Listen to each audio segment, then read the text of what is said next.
Hi, I'm Mark. And I'm Sheila with the Mark and Sheila real estate team. Today we'll be answering some consumer real estate questions. Let's get right to them, shall we? Here's the first question. Okay. Dear Mark and Sheila, I'm selling my home and the buyer's lender has provided a preliminary loan approval letter.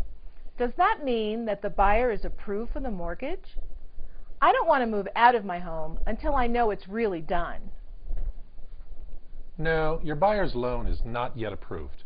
A preliminary loan approval, also known as a lender pre-approval letter, generally means that the mortgage company has reviewed the borrower's credit and income information and has found it to be sufficient to meet underwriting guidelines for the loan program.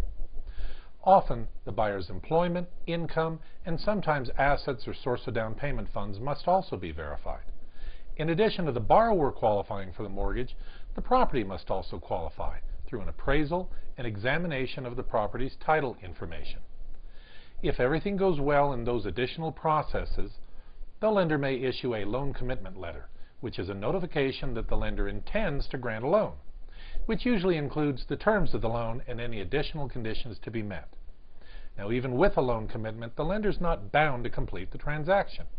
Although the vast majority of transactions that make it this far do close, the fact is it's not final until the transfer deed is recorded and escrow has closed. Here's our next question. Dear Mark and Sheila, I've applied for a home loan with a local mortgage company, but I wasn't happy with the rate and fees they were going to charge me. When I told the loan officer I was going to check elsewhere, he told me that if I went somewhere else and they ran my credit again, my credit score would be hurt. That doesn't seem fair. I feel like I'm stuck with this lender. What can I do? It sounds like that loan company is trying to scare you into not shopping for a better deal. Don't buy into it. The fact is, whenever an inquiry from a lending firm prior to granting credit is made on your credit file, it can impact your FICO score about 5 points. However, the system recognizes that you may want to talk to more than one loan source. As long as you do your comparison shopping within a short time period, say within 30 days, additional credit pulls by another company for the purpose of granting the same type of credit, say a mortgage loan, will not continue to lower your score. For me, having a loan rep tell you this would be a red flag, and maybe you should take your business to another company. If you would like a recommendation for a good mortgage lender, contact us personally, and we'll be glad to refer you. Mark, are you ready for another one? Sure, let's go. Okay. Dear Mark and Sheila, I'm looking at making an offer on a small home, and my realtor is asking me if I want a radon inspection. They could not tell me what radon was or why I might want it inspected. They just said it was on their list to ask me. What is radon? Radon is a colorless, odorless, tasteless, naturally occurring radioactive gas that's formed from the decay of radium. Lung cancer has been definitively linked with radon exposure, with cigarette smokers being at even higher risk. Radon gas is found in pretty much all parts of the country. Now, in New Mexico, Sandoval County is rated at having a Zone 2 potential for moderate levels of radon gas, with Bernalillo County being a Zone 1 area with a potential for higher levels.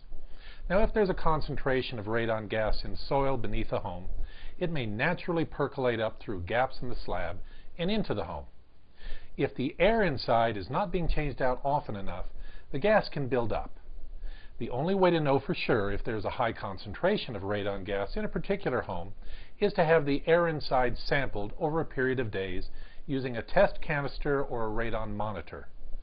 Weather conditions, the amount of activity in the home, including the frequency of opening and closing of doors, and other factors can impact the accuracy of the readings. A sustained reading of over 4 picoliters per liter, or 4 trillionths of a liter of radon, is considered by the EPA to be the actionable level. Fortunately, radon testing is pretty cheap, around $100. And if found in a high concentration, you can fix the problem for between $1,000 and $2,000 for an average size home. Okay, here's our necessary fine print disclaimer. This information has been well researched. Still, be sure to consult the appropriate professionals before making important decisions for yourself. We are not engineers, financial planners, or nuclear physicists. Well, that's our report for today. If you missed some information we covered here, you can find a copy of this program and past programs on our website, markandsheila.com. If you have real estate related questions which you'd like answered on the air, email them to us at info@markandsheila.com. We'll be back soon with more on the local real estate market.